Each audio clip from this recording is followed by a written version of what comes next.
history in the 1970s, a player whose influence reshaped the sport with the total football ideal. He transformed Ajax into a European powerhouse, won multiple Ballon d'Or awards, and later elevated Barcelona both as player and a manager. Despite his elite athleticism, Cruyff struggled with a long-term smoking addiction. The habit caused serious health problems later in life. In October of 2015, Cruyff was diagnosed with lung cancer. The announcement led to a surprise across the world of football. Since then, in the Netherlands, matches have included a round of applause in the 14th minute, his iconic shirt number. At the Camp Nou, ahead of a league match against Eibar, on the 25th of October, Barcelona players wore orange shirts reading Animus Johan, offering public support. By February of 2016, Cruyff stated that chemotherapy was having a positive effect and was winning his battle. On the 2nd of March, he appeared at a winter testing at the Circuit de Catalunya and visited Dutch Formula 1 racer Max Verstappen. It was believed to be his final public appearance. On the 24th of March 2016, his cancer had metastasized to his brain, causing loss of speech and mobility. Cruyff died at age 68 in a Barcelona clinic. He was cremated in a private family ceremony. Tributes followed worldwide, with thousands visiting his memorial Camp Nou. The Netherlands later honored him by minting commemorative coins bearing his image, marking his national legacy. Ferenc Puskás. Ferenc Puskás is widely regarded as one of the greatest footballers in history, a key figure of Hungary's golden team of the early 1950s, and a central star for Real Madrid. He was one of the most productive forwards in the world, scoring consistently for both club and country. At Real Madrid, he became part of a new era of dominance, forming a prolific partnership with Alfredo Di Stefano. Puskás scored 242 goals in 262 appearances for the club and played in multiple European Cup finals, including the 1960 final with 4 goals. After retiring from playing, Puskás transitioned into coaching at the Hungarian national team. In 2000, he was diagnosed with Alzheimer's disease, and he spent many years under the care of his family and doctors at home. But by September 2006, Puskás' condition had worsened, and he was transferred to the sports hospital in Budapest. Doctors found that he had developed pneumonia, a common complication in late-stage Alzheimer's patients. Despite receiving antibiotics and continuous medical supervision, his 79-year-old body could no longer fight back. On November 17, 2006, Ferenc Puskás took his final breath at the hospital. The Hungarian government organized a state funeral, and thousands gathered at the Puskás Ferenc Stadium. His name later became associated with the FIFA Puskás Award and created to honor the best goal of the year. Eusebio.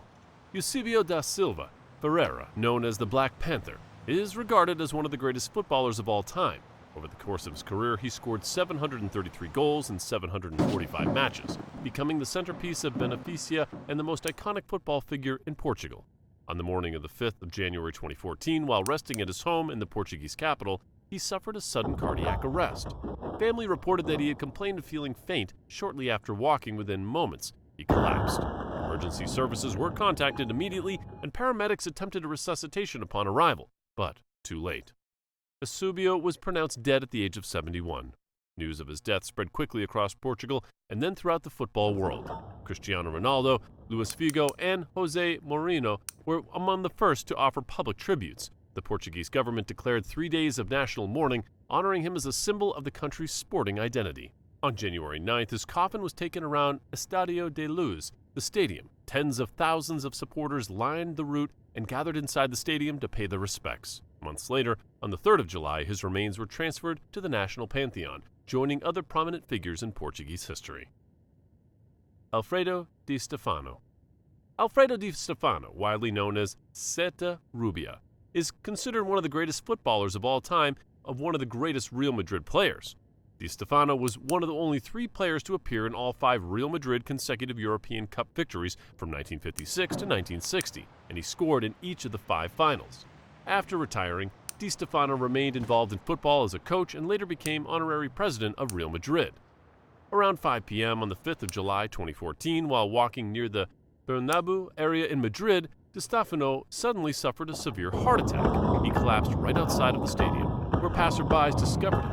They contacted emergency services, and he was transported to the Gregorio Maranon Hospital. Despite the continuous treatment over the next 2 days, his condition remained critical. On the 7th of July 2014, Di Stefano passed away at the age of 88 due to heart failure. On the 8th of July, Real Madrid placed Di Stefano's coffin at the Santiago Bernabeu Stadium, allowing fans and members of the football community to pay their respects. Club president Florentino Perez and team captain Iker Casillas were among those present during the memorial. Tributes came from across the world, including messages from Sir Alexander Ferguson, Pelé, Cristiano Ronaldo, and Diego Maradona. Octavio Mucino.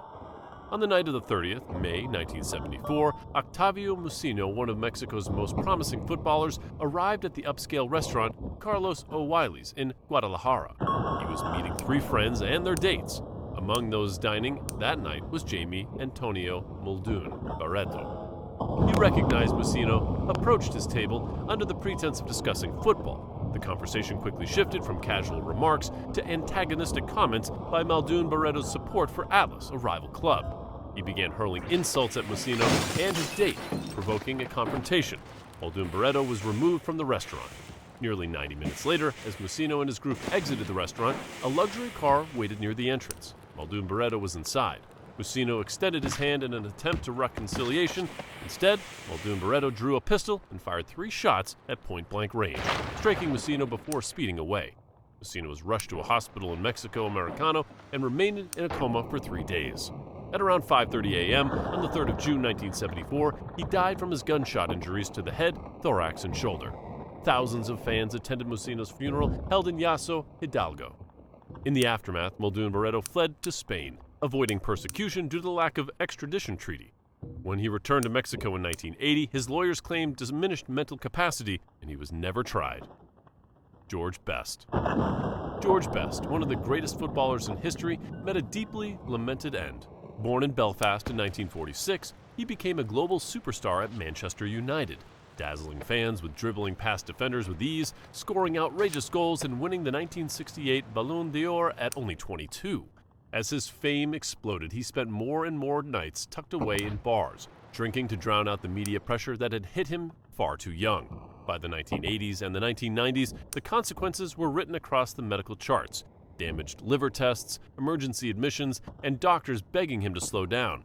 In 2002, a liver transplant bought him time, but he kept drinking, and each relapse left his immune system weaker, making even minor infections dangerous.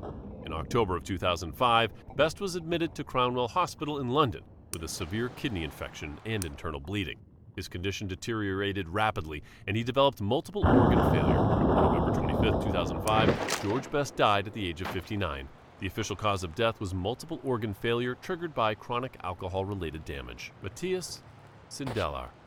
Matthias Sindelar was the greatest Australian footballer of all time, earned the nickname the Mozart of football. As the captain of Austria's national team in the 1934 World Cup and the genius behind the legendary Wunder Team, Sinclair lifted Australian